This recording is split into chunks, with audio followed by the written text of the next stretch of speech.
Welcome to River Tales. River Tales is a 30-minute program that will introduce you to fascinating people, take you to interesting places, and inform you on events in your local community.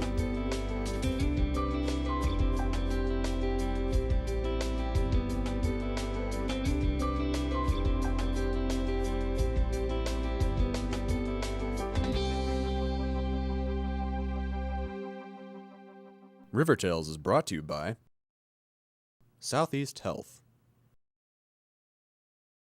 And I've just been a farmer most all my life. Well, the day of his stroke, I found him laying in the floor, barely able to talk, and I knew something was wrong. Southeast made me feel at home, and it was just so heartwarming to be in that type of an atmosphere. They understood exactly what he was going through. It means a lot to get back on your feet. They give you that care and that treatment like you were special.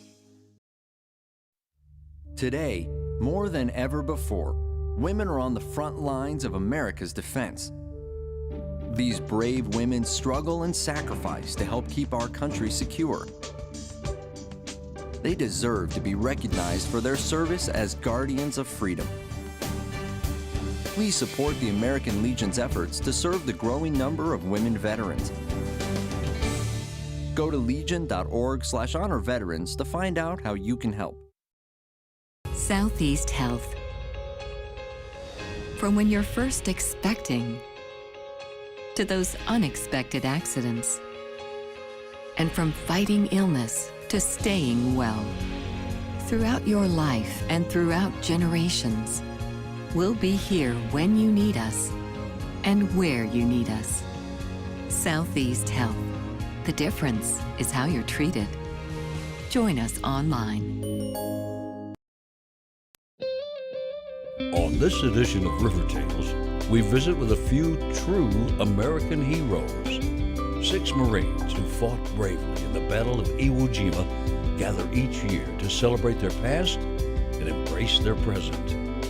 These gatherings are special to the surviving Marines and all the family members of L Company that attend each year. This is a special edition of River Tales, so stay tuned.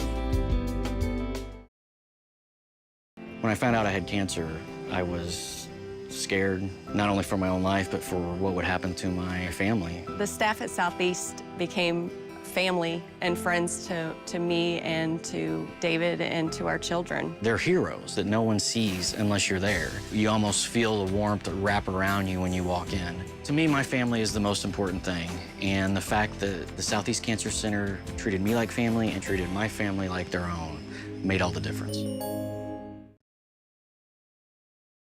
Life in the military is one of service and sacrifice, and for some, that sacrifice is more than many of us can imagine.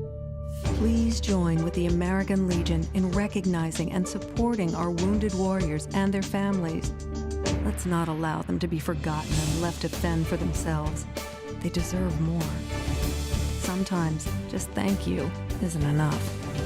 Go to legion.org/honor veterans to find out how you can help. There were numerous battles in World War II, but none more important than the Battle of Iwo Jima. While some battles of World War II lasted months and even years, the Battle of Iwo Jima lasted only days, but it was the only battle by the U.S. Marine Corps in which the overall American casualties, killed and wounded, exceeded those of the Japanese. The Battle of Iwo Jima, or Operation Detachment, was a major battle in which the United States Armed Forces fought for and captured the island of Iwo Jima from the Japanese Empire. The American invasion had the goal of capturing the entire island, including its 3 airfields, to provide a staging area for attacks on the Japanese main islands.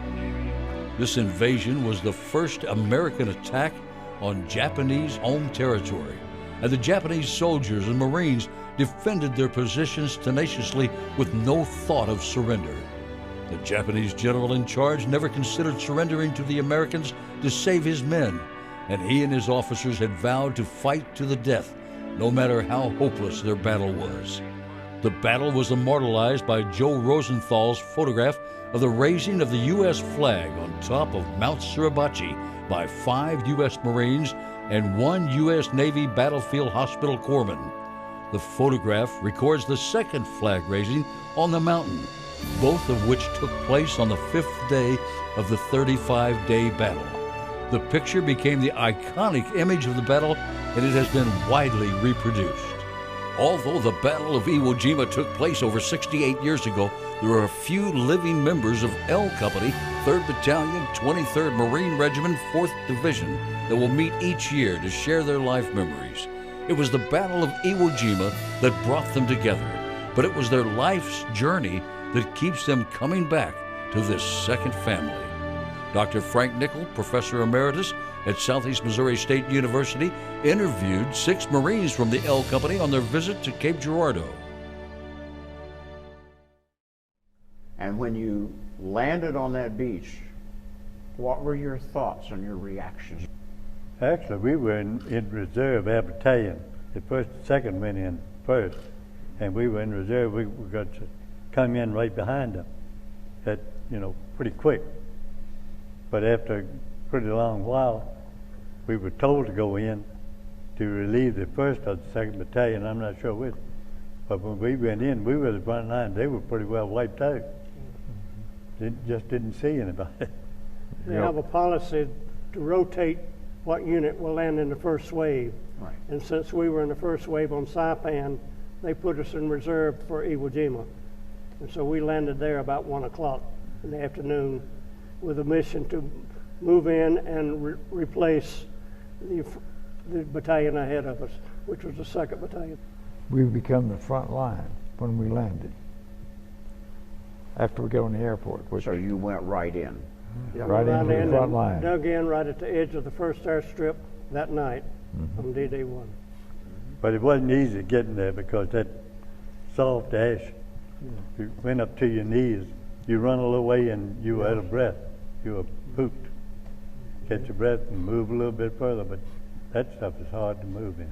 But as bad as the saying was, I think in some ways with all that shelling, when the shells hit into the soft sand, it kind of muffled them a little bit, and it could land pretty close to you without injuring you. I guess we were on hard flat, and it hit, get you a whole lot quicker. That was my opinion. I think one of the biggest morale raisers for the Marines was when they raised the flag on Mount Suribachi. Where were you when that happened? I was by the airfield. We were just starting inland, more or less. We'd be on the airfield, and we could look up there and see the flag. It did something to you. We were on, like they say, we're up the north end, I believe, of the island, and looked down and saw the flag. And then the Navy started tooting their horns and blowing their whistles and everything out in the harbor. Well, the Japs on our end of the island, having lost all of the folks in Suribachi, got totally bent out of shape and threw everything but the kitchen sink at us. And I remember that was the first time I saw that rocket that went, they had a rocket that went end over end instead of spiraling. So I get asked, did I get a patriotic surge when I saw the flag go up? And I say, patriotic, my fanny. I was trying to get closer to the ground. So that was the first time I saw the flag. What happened to you on the island after the flag went up? Well, I'll tell you one thing. The first day when we had to advance, we had to get up on the airstrip and advance up the airstrip. Can you imagine how much cover there is going up the airstrip? There's not much. And so that's how I remember starting the advancement, was going up the airstrip. So it was pretty hazardous. Did you run? Did you walk? No, walk slowly. It just so happened that about that time we were able to get tanks up there to give us some support. And we tried to get the tanks to move out a little in front of us and follow the tanks as we went on. Okay. And the tank got blown up. And of course, the tanks, you may have telephone in the rear end up there. And any time that we could see a a good target up there, we would get on that telephone and talk to that tank commander and try to point out these targets for him, which was very helpful. How long did it take you to clear the airstrip? Well, I guess it took us the whole day, really. Yeah. It's a surprising thing of our company alone. 7 men, after the security of the island, there were 7 men that came out without a scratch, that were not wounded. 7 out of the whole company. This company landed with 10 officers. By the 8th day, I was the only one left, and I already had been wounded once. So that's how many officers we lost in 8 days. And I think of all of the Marines, 2 out of 3 were either killed or wounded. That'll be about right. So there were heavy casualties. And a lot of those casualties happened as you went into the north area to clear that section. Most of our casualties for the at least first half of the operation was from shrapnel. It wasn't until a little later towards the end of the island that people started receiving rifle or bullet wounds. It was mostly shrapnel. And rocks flying. We were so closely knit that we always looked out for the man to my right, to our left, in front of us and in back of us. We always looked out for each other. Of all the people you have met in your military experience, who do you remember most? Captain Frank Sullivan. Okay. And all of you feel the same way about him? We had real good officers. Agreed. And Yes. Budgie was the last one in our company on Iwo, and last one who wasn't injured or killed, because he was injured, but he was the last one, so he's our last company commander. Wow. We So still got him. L Company is very special. Yeah. Made so by the officers. Right.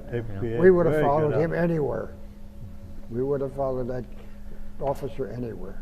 Yeah, wasn't it, we'd go to hell and back with him. So, What's the most memorable moment that you experienced? A moment that stayed with you for 70 years? in my case, I lasted 2 weeks, and then I was firing a machine gun, and a sniper decided to bounce a bullet off my head. And that's rememberable. I remember that You quite well. remember getting hit? On the 25th day of February, I was wounded. But I'd also like to say there is a guardian angel, and there is an almighty God. There's no training you ever had on boot camp or no place else. Something told me to look out, and I looked out.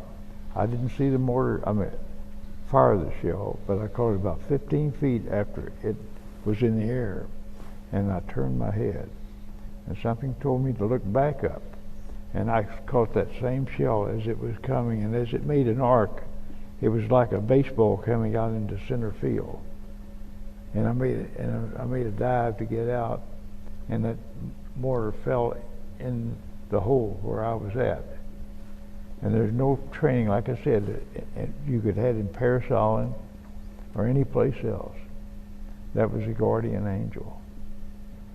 Were you ever so afraid that you couldn't move or act? I don't think so. I think one thing about the Marine Corps, we were taught I don't think so. that if they assigned a job to you, do it and get done with it. And I think that's what we did. We knew we had a job, and so we were going to do it. So Marine Corps discipline prevented you from being fearful or paralyzed at any time. The Marines are known for teamwork. We believe in teamwork, and we believe in taking care of my friend, taking care of my buddy. Make sure he's taken care of. So you've been a family, really. Right. Ever since you went into action in the Pacific. Where did you go after Iwo Jima? What happened to you after the island had been declared secure? Well, of course, I went back home as a patient. All right. And got out in April 45, went to UNC for 4 years. The Marine Corps said, we need you in Korea. So they called me back for Korea. Okay. Anyone else serve in Korea? Okay. Where did you go? I went home. You went home. Okay. Went to Boston. I got at the Navy Yard gate there for a while.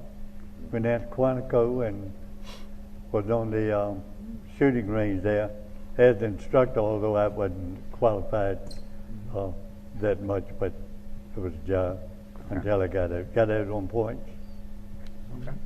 And where did you go? Well, I went back to L Company after Iwo and prepared to land at Japan. And then they offered me some enhancements to stay in the Corps and go to China and all that.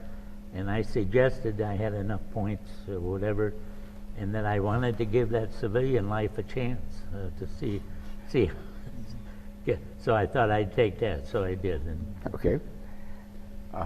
When I left the Great Lakes Naval Hospital in Chicago, Illinois, I went home. 2 days later, I went to work.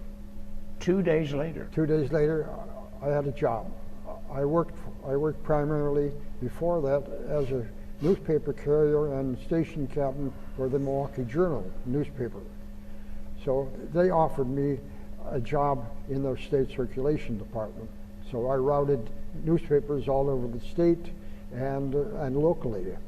Then they offered me an apprenticeship. I got a 6-year apprenticeship as a photo engraver, of which I retired from. And a long career then. Yes, I had a career. Well, I went to Guam after Iwo Jima. We were supposed to go to Tientsin, China, and we got as far as Guam, and they had trouble, or some, I don't know why we didn't go to Tientsin. We were going to do MP duty, and it ended up that we did MP duty on Guam on merchant marine ships, and lived in tents down in Tumon Bay there, which was right on the ocean, right amongst the palm trees. And then we left from there, and I went back to the States after Guam. Walter? I was wounded on Iwo and went back through the Navy hospital in Hawaii, then Idaho, and then Quantico, Virginia, but was discharged in Quantico and then came home, which home was in Kennett, Missouri. What is it that brings you back together? What has kept you together? Oh, it's the brotherhood of being combat people who had a common thing together.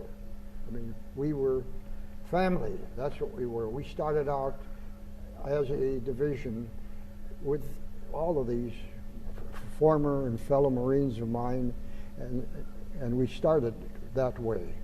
And we've kept going that way. And that's why it's a camaraderie that nobody else, I think, has, that we have.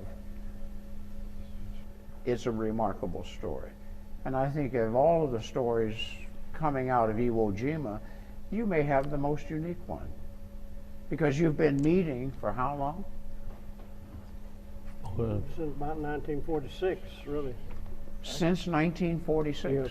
Oh.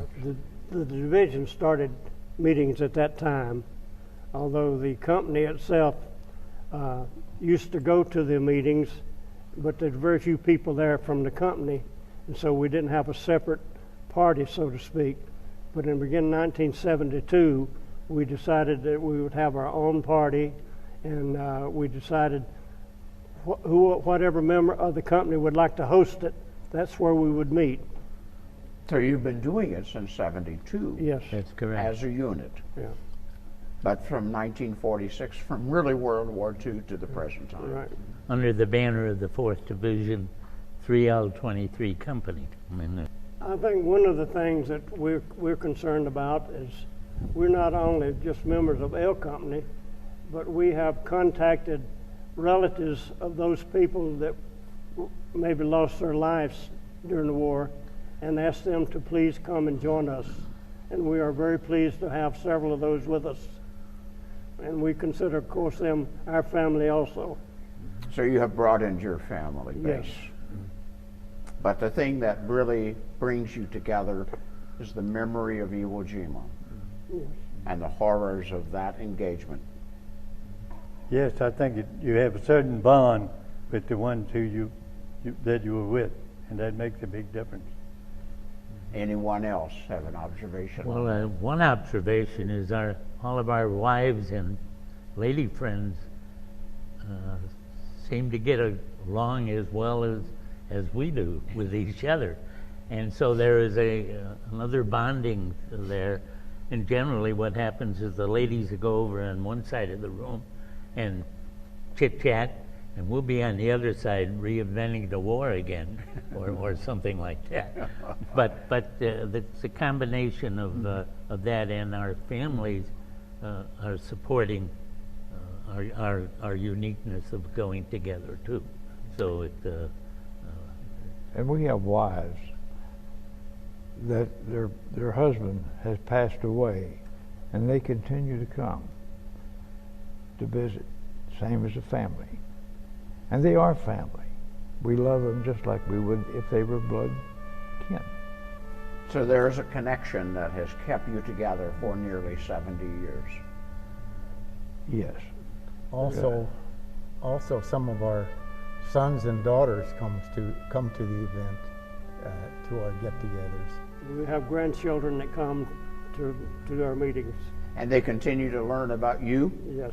And about the war. In fact, the lady that I bring with me now, since I lost my wife in '02, she says if I don't plan to come, she'll come by herself. So what is it about the Iwo Jima experience that has kept you together and has broadened your family so that this has become so meaningful to you? One of the things is we do remember some of our dear buddies that didn't make it, and that makes it a little bit on the religious kind of side too. I mean, these are really the heroes of Iwo Jima. We're the fortunate ones that made it all the way through. And so part of it is, oh, do you remember so-and-so and how he got hit, or how he was wounded, or how he was evacuated? And so we get to reminisce about those things. And that comradeship is, I think, part of one of the ingredients that does it.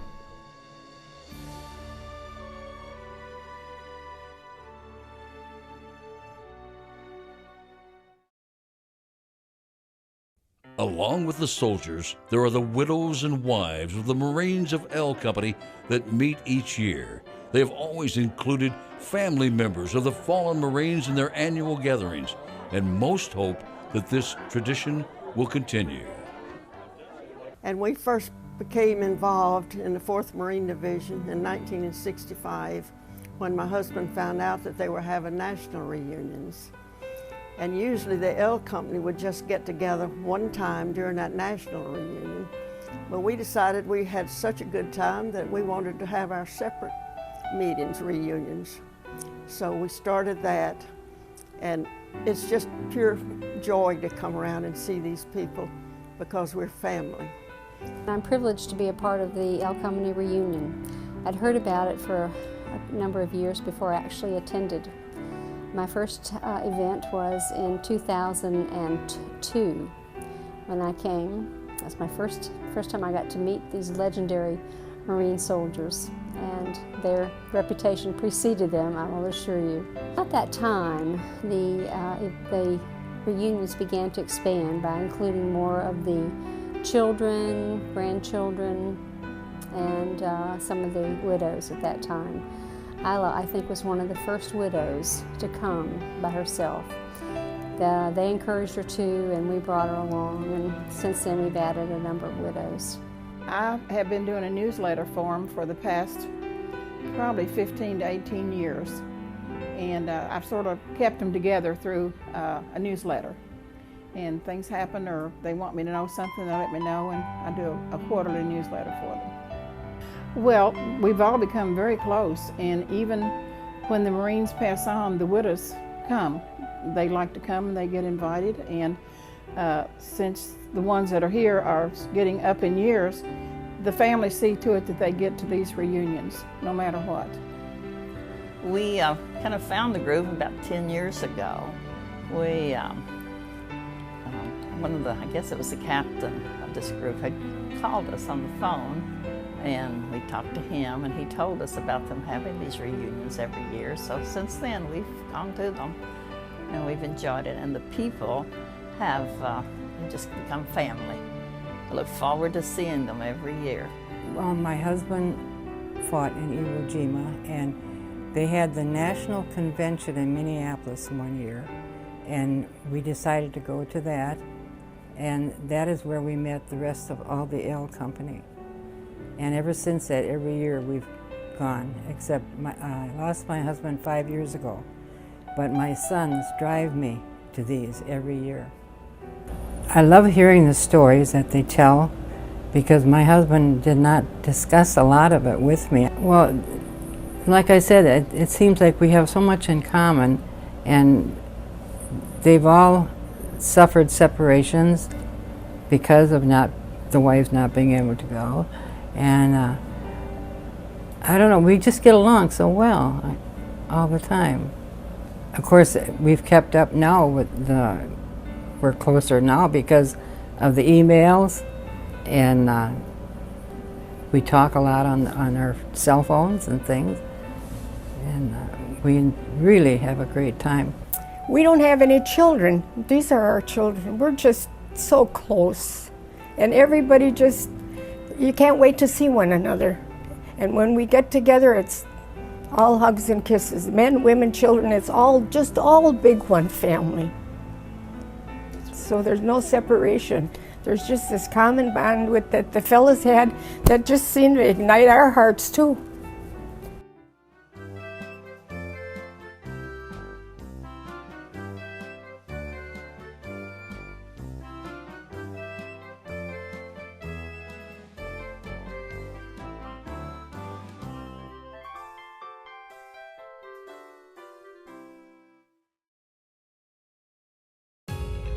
Southeast Health.